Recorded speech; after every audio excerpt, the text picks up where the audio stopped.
For over 800 years, Zen monks drank a bright green powder to achieve something that sounds impossible: to stay perfectly awake through hours of meditation, yet perfectly calm at the same time. Alert, but never anxious. They had no idea why it worked. But modern science now knows exactly why. This is the secret history of matcha. Matcha is unlike any other tea on earth. It is not a leaf you steep and throw away. It is the whole tea leaf, ground into an impossibly fine green powder and whisked directly into hot water. When you drink matcha, you are drinking the entire leaf and everything hidden inside it. That is the first key to its power. With ordinary tea, you soak the leaves and discard them, keeping only what dissolves. With matcha, nothing is lost. Every antioxidant, every stimulant, every calming molecule goes straight into your bowl and into your body. The story begins not in Japan, but in China. Over 1,000 years ago, during the Tang and Song dynasties, tea drinkers there learned to grind tea into powder and whisk it into hot water. Its most devoted drinkers were Buddhist monks, who prized it for one reason: it sharpened the mind.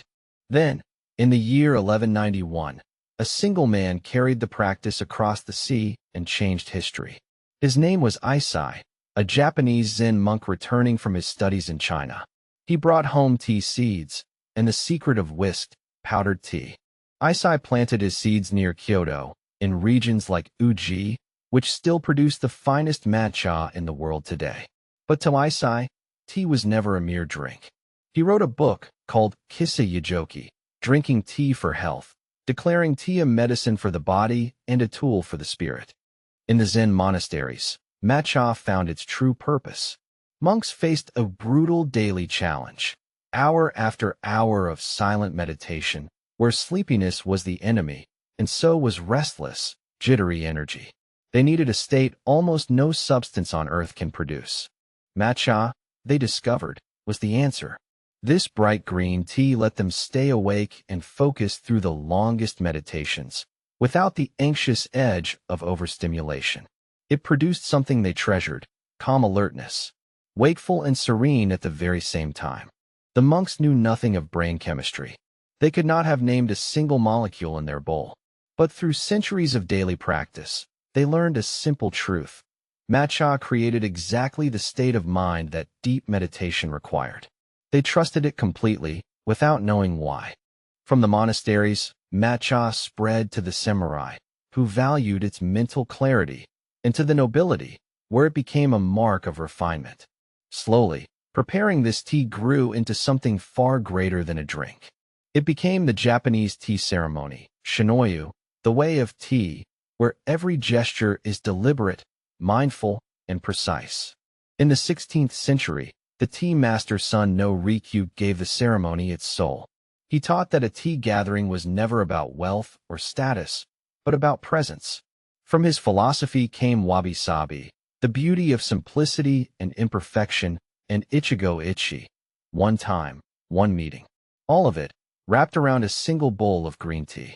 To grow the finest matcha, Japanese farmers developed a strange and demanding technique. In the weeks before harvest, they covered their tea plants, shading them from the sun. Done for centuries purely by tradition, this one step hid a scientific secret no one understood. Deprived of sunlight, the plant fights back. It floods its leaves with chlorophyll, creating matcha's famous jewel-like green. But the shading does something else, something invisible. And that invisible change turns out to be the true key to matcha's ancient power. Because for 800 years, one question was never answered. How? How does this green powder make you calm and alert at the same time? Modern science has finally solved it. And the answer is a beautiful partnership between two molecules. The first you already know: caffeine, the same stimulant found in coffee. Alone, caffeine makes you alert, but also jittery and anxious. The second is the secret: an amino acid called L-theanine, found almost exclusively in the tea plant. L-theanine relaxes the mind without making it drowsy. And here is the crucial part: shading the plants dramatically increases L-theanine. The farmers had stumbled onto pure biochemistry. Together, These two molecules create something neither can achieve alone. Studies show the combination produces relaxed alertness and sharpened focus without caffeine's anxious edge. Researchers have even watched it happen in the brain. L-theanine increases alpha waves, the same brain activity seen in calm concentration and light meditation. The molecule literally nudges the brain toward the exact state the monks were chasing.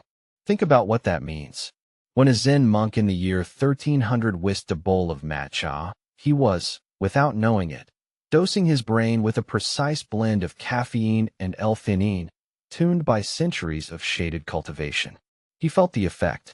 Science can now measure it. And the leaf holds even more. Because you consume it whole, matcha is packed with the antioxidant egcg, one of the most studied compounds in green tea, now researched for its role against oxidative stress and inflammation. So, were the monks right? On their deepest claim, that matcha creates calm, focused, wakeful clarity, science answers with a clear and elegant yes. Not mysticism. A real, measurable partnership of molecules. The tea fields of Uji still grow in the same hills, still shaded before harvest, exactly as in Eisai's time. So the next time you hold a bowl of matcha, pause. That green powder carries the focus of Zen monks, the soul of a tea master, and a secret hidden in its molecules for 800 years. The monks felt it long ago, and now you know exactly why.